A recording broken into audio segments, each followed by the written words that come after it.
नमस्कार, बहुत बहुत स्वागत है आपका। मैं हूं आपके साथ सपना दीपक वदेशिया। बुलेटिन का आगाज करेंगे। खबर आष्टा जिला सीहोर से है, जहां मुख्यमंत्री डॉक्टर मोहन यादव ने आज 200 बेटियों के सामूहिक विवाह सम्मेलन में भोपाल निवास से वर्चुअली सम्मिलित हुए और वर वधू को सुखद और मंगलमय जीवन के लिए आशीर्वाद और शुभकामनाएं दी। उन्होंने कहा कि यह प्रसन्नता की बात है कि मुख्यमंत्री कन्या विवाह और निकाह योजना के तहत दिसंबर 2023 से अप्रैल 2026 तक 1,70,187 बेटियां दाम्पत्य जीवन में प्रवेश कर चुकी हैं। इस अवसर पर नवविवाहित जोड़ों को आशीर्वाद देने के लिए बड़ी संख्या में नागरिक, परिजन और समाज जन उपस्थित रहे। विवाह सम्मेलन में विधायक गोपाल सिंह इंजीनियर ने कहा कि मुख्यमंत्री कन्या विवाह और निकाह योजना से गरीब परिवारों की बेटियों की शादी धूमधाम से हो रही है। इस योजना ने माता पिता को बेटी के विवाह की चिंता से मुक्त कर दिया। विधायक इंजीनियर ने आगे कहा कि सामूहिक विवाह समाज में सादगीपूर्ण विवाह की परंपरा को मजबूत करता है और भाईचारे, समानता और सामूहिक सहभागिता का संदेश देता है। उन्होंने जोर दिया कि प्रदेश सरकार अंतिम पंक्ति के व्यक्ति तक योजनाओं का लाभ पहुंचाने के लिए निरंतर कार्य कर रही है और मुख्यमंत्री कन्या विवाह योजना इसका एक सशक्त उदाहरण है।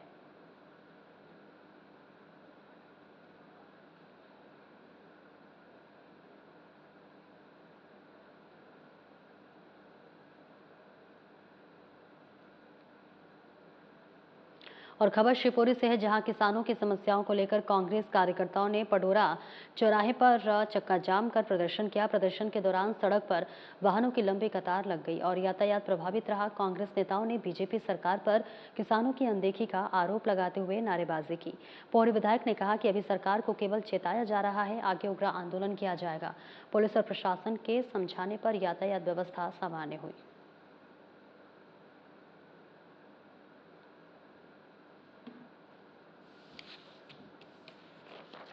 तो तस्वीरें आपको दिखा रहे हैं, जहां पर बताते चले कि पडोरा चौराहे पर कांग्रेस का ये चक्का जाम देखने को मिल रहा है, जहां पडोरा चौराहे पर किसानों के मुद्दों पर सरकार को घेरा गया है। सरकार को बड़े आंदोलन की चेतावनी दी गई है। तो खबर शिवपुरी से बता रहे, जहां किसानों की समस्याओं को लेकर कांग्रेस कार्यकर्ताओं ने पडोरा चौराहे पर चक्का जाम कर प्रदर्शन किया। प्रदर्शन के दौरान सड़क पर वाहनों की लंबी कतार लग गई है और यातायात प्रभावित रहा। कांग्रेस नेताओं ने बीजेपी सरकार पर किसानों की अनदेखी का आरोप लगाते हुए नारेबाजी की। पौड़ी विधायक ने कहा कि अभी सरकार को केवल चेताया जा रहा है, आगे उग्र आंदोलन किया जाएगा। पुलिस और प्रशासन के समझाने पर यातायात व्यवस्था सामान्य हुई। तो सीधी तस्वीरें शिवपुरी से।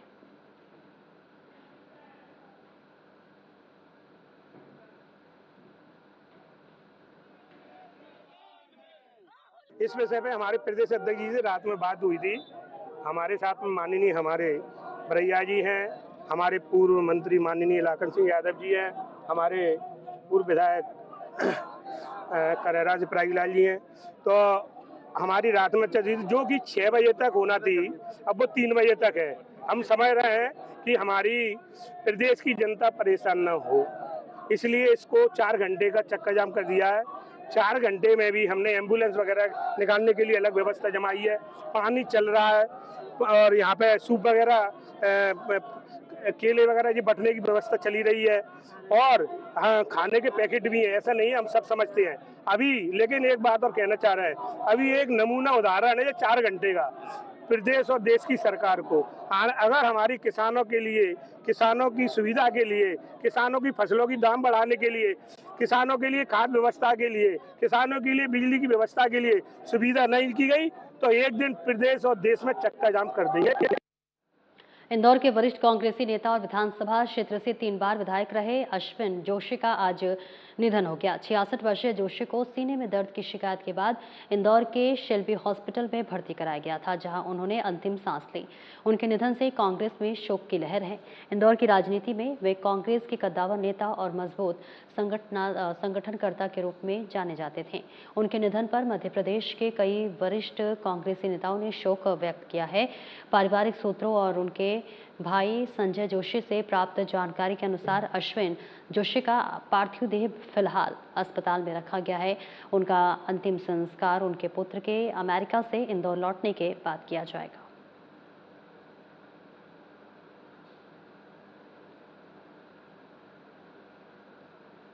रबी विपणन में मौसम के तहत जिले में समर्थन मूल्य पर गेहूं उपार्जन का कार्य किया जा रहा है। जिले में किसानों से समर्थन मूल्य पर गेहूं की खरीदी के लिए 13 केंद्र बनाए गए हैं। इन केंद्रों पर 15 अप्रैल से खरीदी प्रारंभ कर दी गई है। जिला सहकारी समिति मर्यादित बैंक बालाघाट के सीईओ अभिनव सिंह बघेल ने बताया है कि इस वर्ष गेहूं का न्यूनतम समर्थन मूल्य बोनस सहित 2,625 रुपए प्रति क्विंटल निर्धारित है। रबी विपणन वर्ष में गेहूं उपार्जन के लिए किसानों की स्लॉट बुकिंग की अंतिम तिथि 23 मई निर्धारित की गई है। अब तक जिले के 4,388 पंजीयन में से 1,672 किसानों से 40,000 क्विंटल गेहूं की खरीदी कर चुके हैं और लगभग 4 करोड़ की राशि अब तक आ चुकी है, जिसमें से 97,622 क्विंटल गेहूं का परिवहन कर गोदाम में पहुंचाया जा चुका है। गेहूं के परिवहन होने के साथ ही किसानों को भुगतान की प्रक्रिया शुरू कर दी गई है।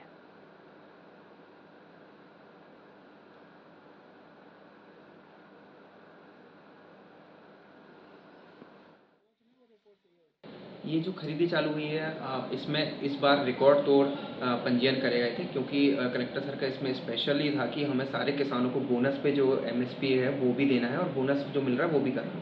तो इसलिए 4,388 बने हुए हैं और उसमें से अभी तक के 1,672 लोगों ने खरीदी कर चुकी है और लगभग 4 करोड़ का पेमेंट हमें आ चुका है। तो इस बार ऐसा है कि 40,000 कुंटल जो है आज तक की बालाघाट की सबसे ज़्यादा खरीदी अभी हो चुकी है और अभी भी ये 22 मई तक के चल रहा है। सर, अभी बालाघाट जिले की बात करें तो कितने यहाँ पर जो है केंद्र बनाए गए हैं? यहाँ पे जो 13 केंद्र बनाए गए हैं, 8 केंद्र जो है वो गोदाम स्तरीय हैं और बाकी के जो है समिति स्तर पे केंद्र। बुरहानपुर में किसानों की समस्याओं को लेकर ताप्ती सेवा समिति ने कलेक्टर कार्यालय पहुंचकर मुख्यमंत्री के नाम तहसीलदार को ज्ञापन सौंपा। समिति ने सरकारी खरीदी केंद्रों पर किसानों के लिए बेहतर सुविधाएं उपलब्ध कराने और उपज का समय पर भुगतान किए जाने की मांग उठाई। समिति का कहना है कि भीषण गर्मी में किसान अपनी उपज बेचने के लिए घंटों लंबी कतारों में खड़े रहने को मजबूर हैं। समिति अध्यक्ष सरिता भगत ने बताया है कि खरीदी केंद्रों पर किसानों के लिए पीने के पानी, छांव और बैठने जैसी मूलभूत सुविधाओं की पर्याप्त व्यवस्था नहीं है। किसानों को परेशानियों का सामना करना पड़ रहा है। समिति ने मांग की है कि किसानों की उपज सीधे खेतों से खरीदी जाए ताकि उन्हें मंडियों में लंबा इंतजार न करना पड़े। साथ ही खरीदी के लिए तय समय सीमा के बंधन को भी समाप्त करने की मांग प्रशासन से की गई है।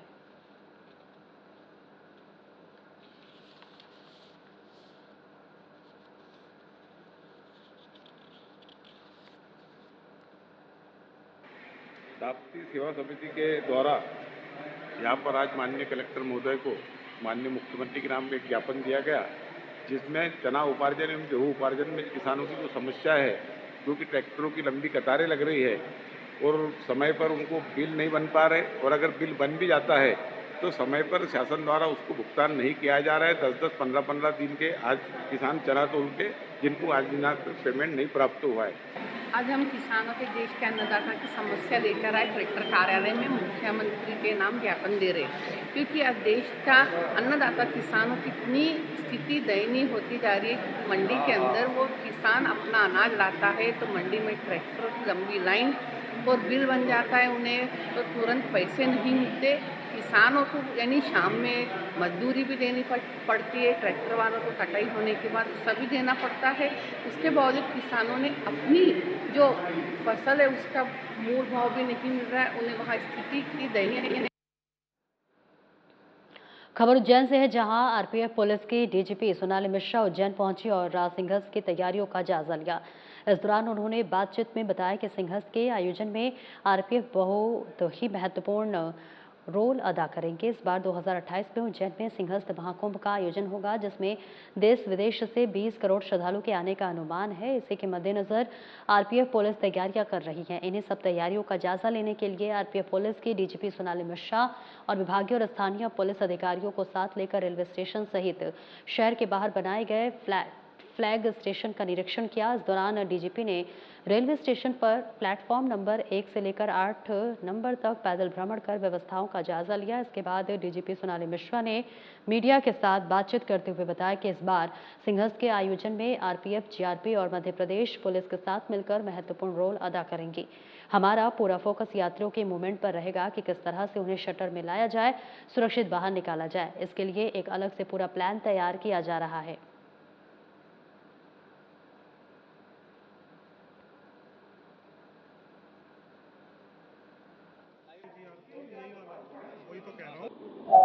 जैसे आप सबको विदित है कि हमारे यहाँ 2028 में जो है सिंहस्थ होने वाला है। इस संबंध में आरपीएफ का बहुत महत्वपूर्ण रोल हो जाता है, जो आरपीएफ अकेले ही नहीं करती है, तो साथ में पूरी हमारे रेलवे के सब विभिन्न विभागों के साथ समन्वय करके, साथ में जो है जीआरपी, सिविल पुलिस और दूसरे भी हमको आर्म फोर्सेस से भी कुछ मदद मिलती है, सब साथ मिलकर इसकी व्यवस्था करते हैं। इसके लिए बहुत इम्पोर्टेंट ये रहता है कि हम किस तरीके से उस समय जो श्रद्धालु यहाँ आते हैं, हमारे रेलवे के जो नेटवर्क को यूज करके उनको हम कितने सुगमता से यहाँ लाएं, उनको यहाँ से बाहर निकालें और विशेष रूप से जो वापस जा रहे हैं उनको हम एक सुविधा देते हुए सुगमता से यहाँ से बाहर निकाल दें। तो उसकी पूरी व्यवस्था करी हमने पूरी टीम ने आज, जैसे कि डीआरएम साहब हैं बदलाव, उनकी टीम, मेरे आईजी हैं एडीजी राकेश गुप्ता साहब, उनकी पूरी टीम, डीआईजी एसपी, सभी हम साथ में मिलके पूरे जो जितने भी उज्जैन को छोड़ के जो आसपास के भी जो हमारे स्टेशन डेवलप हो रहे हैं उनका सब हम लोगों ने जाके काम देखा, किस तरीके से उस समय जो है मूवमेंट होगा, कहाँ पे हम लोग होल्डिंग एरिया बनाएंगे, किस तरीके से उनकी एंट्री होगी, एग्जिट होगी, उनको जहाँ पे होल्डिंग एरिया बनेगा वहाँ पे जो उनको बेसिक सुविधाएं देनी है। बुरहानपुर में स्वच्छता सर्वेक्षण को लेकर नगर निगम अब सख्त नजर आ रहा है। शहर को अतिक्रमण मुक्त और साफ सुथरा बनाए रखने के लिए निगम की टीम ने सिंधीपुरा से इकबाल चौक तक अतिक्रमण हटाओ अभियान चलाया है। इस दौरान दुकानों के बाहर किए गए अवैध कब्जों पर जेसीबी चलाकर कार्रवाई की गई है। नगर निगम की टीम ने सिंधीपुरा क्षेत्र पहुंची। अतिक्रमण हटाओ अभियान के दौरान कई दुकानदारों और ठेला चालकों ने अपना सामान हटाया। वहीं निगम की टीम ने सड़क तक फैले कब्जों को हटाकर रास्ता साफ कराया। अतिक्रमण दल प्रभारी संजय तिवारी ने बताया कि सड़क और नालियों पर अतिक्रमण होने से पानी निकासी और सफाई व्यवस्था प्रभावित हो रही थी। स्वच्छता सर्वेक्षण को ध्यान में रखते हुए ये कार्रवाई लगातार जारी रहेगी। कार्रवाई के दौरान नगर निगम आयुक्त संदीप श्रीवास्तव भी मौके पर पहुंचे और पूरे अभियान का निरीक्षण किया।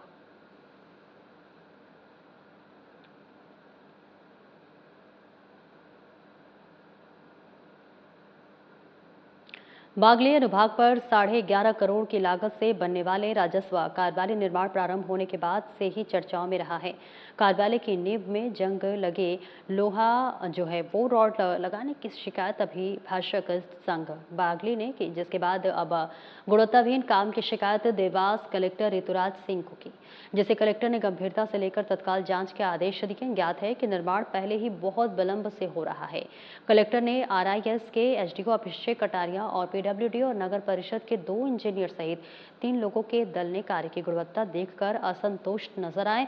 शासन के निर्देशानुसार कार्यस्थल पर निर्माण सामग्री के ब्लॉक की लैब नहीं है, कोई बोर्ड नहीं है और अन्य प्रकार की गंभीरता अनियमितताएं देखी, जिसके विस्तृत प्रतिवेदन सोमवार को वरिष्ठ अधिकारियों को देंगे। इस अवसर पर अधिवक्ता दल साथ में रहा।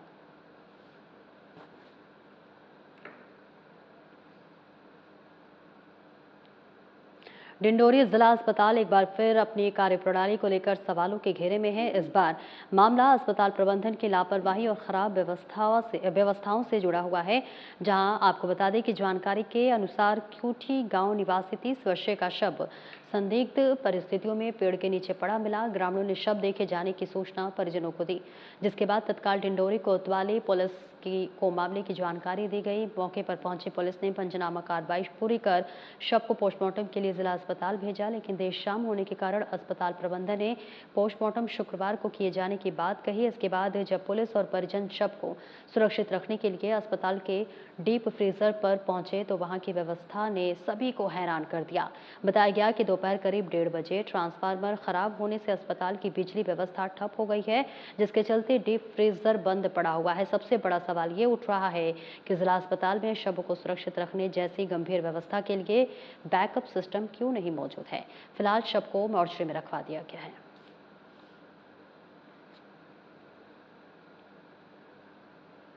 उमरेड थाना के अंदर गांव दमुआ रैत में खेत की फसल कटाई को लेकर 2 किसान पक्षों के बीच जमकर विवाद हो गया। विवाद इतना बढ़ गया कि मौके पर मारपीट, हंगामा और आत्महत्या के प्रयास जैसी गंभीर स्थिति बन गई। घटना के बाद क्षेत्र में तनाव का माहौल बन गया। जानकारी के अनुसार रामजी परिवार और चिरंजी परिवार के बीच खेत में फसल को कटवाने को लेकर विवाद चल रहा था। मामले की सूचना मिलने पर नायब तहसीलदार और तुलसी पुलिस प्रशासन मौके पर पहुंची। रामजी पक्ष लगातार फसल कटवाने संबंधी आदेश दिखाने की मांग करता रहा, लेकिन आदेश नहीं दिखाए जाने पर दोनों पक्षों में कहासुनी शुरू हो गई, जो देखते ही देखते हिंसक विवाद में बदल गई। प्रत्यक्षदर्शियों के अनुसार विवाद के दौरान एक व्यक्ति ने अपने ऊपर डीजल डालकर आत्महत्या करने का प्रयास किया, जिससे मौके पर अफरा तफरी मच गई। वही आरोप है कि चिरंजी पक्ष के लोगों ने दूसरे पक्ष पर फावड़े से हमला कर दिया, जिसमें रामजी, उसकी पत्नी रूपवती और पुत्र आकाश घायल हो गए। तीनों के सिर में गंभीर चोटें आई हैं।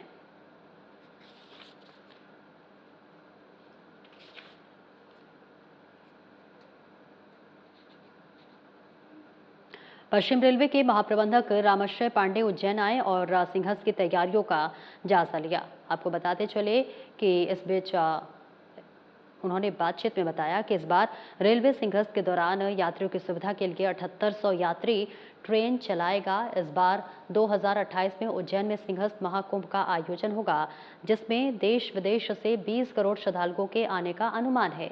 इसी को देखते हुए रेलवे विभाग ने तैयारियां तेज कर दी है। इन्हीं सब तैयारियों का जायजा लेने के लिए मुंबई से पश्चिम रेलवे के महाप्रबंधक रामाश्रय पांडे उज्जैन आए और रेलवे और प्रशासनिक अधिकारियों को साथ लेकर विभिन्न निर्माण कार्यों का निरीक्षण किया। इसके बाद रेलवे जीएम ने उज्जैन रेलवे स्टेशन पर मीडिया के साथ बातचीत में बताया कि इस बार सिंहस्थ के दौरान 20 करोड़ यात्रियों के आने का अनुमान है। इसी को ध्यान में रखते हुए रेलवे तैयारियां कर रहा है। रेलवे इस बार सिंहस्थ के दौरान यात्रियों की सुविधा के लिए 7800 से अधिक ट्रेन चलाएगा। इसके लिए शहर के बाहर चिंतामण, पंबासा, विक्रमनगर और पिंगलेश्वर में अत्याधुनिक रेलवे प्लेटफॉर्म बनाए जा रहे हैं।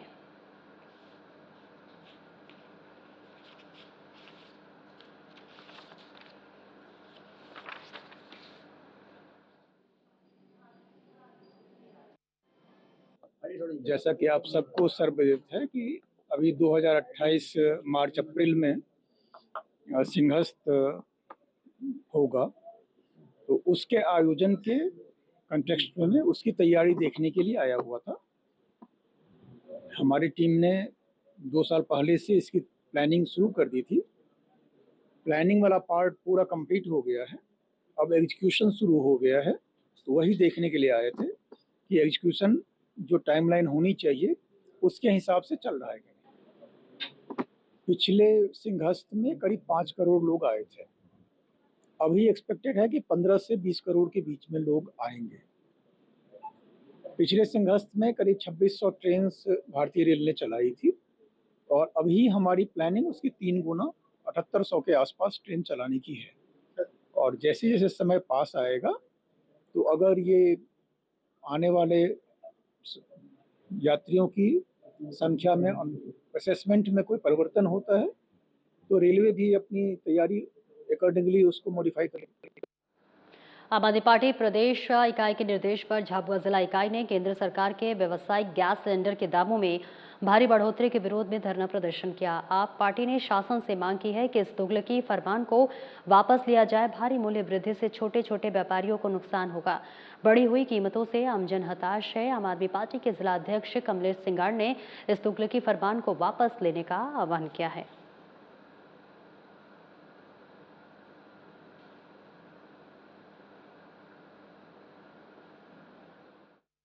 आम आदमी पार्टी प्रदेश प्रभारी के आह्वान पर आज आम आदमी पार्टी झाबुआ ने जिला मुख्यालय पर जो कमर्शियल गैस सिलेंडर है उसमें रुपये 993 की वृद्धि हुए, उसके विरोध में आज हमने सांकेतिक धरना प्रदर्शन किया है।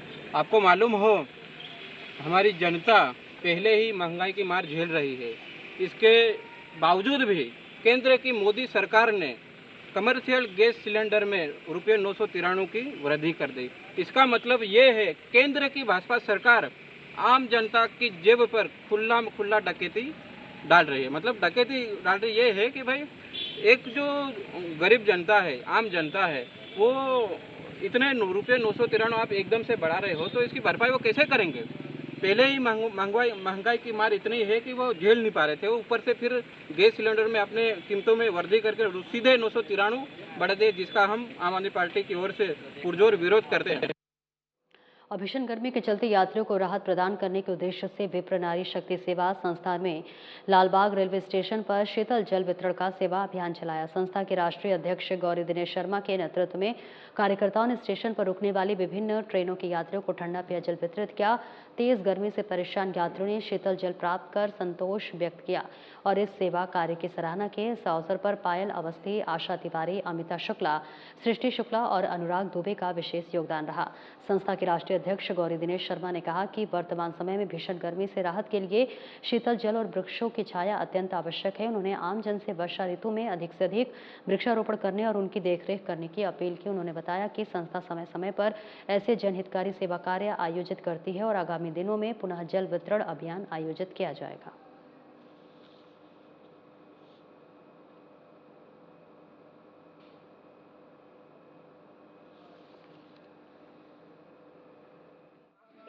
बैतूल के कोयलारी क्षेत्र में आटे में लिपटे विस्फोटक चारे से गौवंश की मौत के विरोध में बुधवार को हिंदू संगठनों ने कलेक्ट्रेट कार्यालय पर जोरदार प्रदर्शन किया।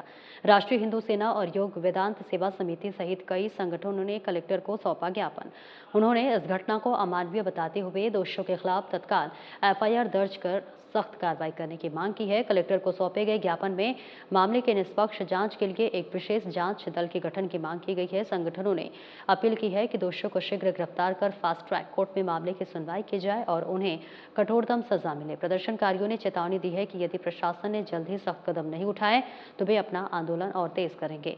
प्रदर्शनकारियों ने प्रशासन से गंभीर रूप से घायल गौवंश के समुचित इलाज और मृत पशुओं के सम्मानजनक अंतिम संस्कार की व्यवस्था करने की भी मांग की गई है। इसके अतिरिक्त जिले के तालाबों, वन क्षेत्रों और सार्वजनिक स्थलों पर निगरानी बढ़ाने पर जोर दिया गया है। संगठनों ने निराश्रित गौवंश के लिए चारा पानी और गौ अभयारण्य की व्यवस्था करने और ऐसी घटनाओं को रोकने के लिए व्यापक जन जागरूकता अभियान चलाने की आवश्यकता बताई।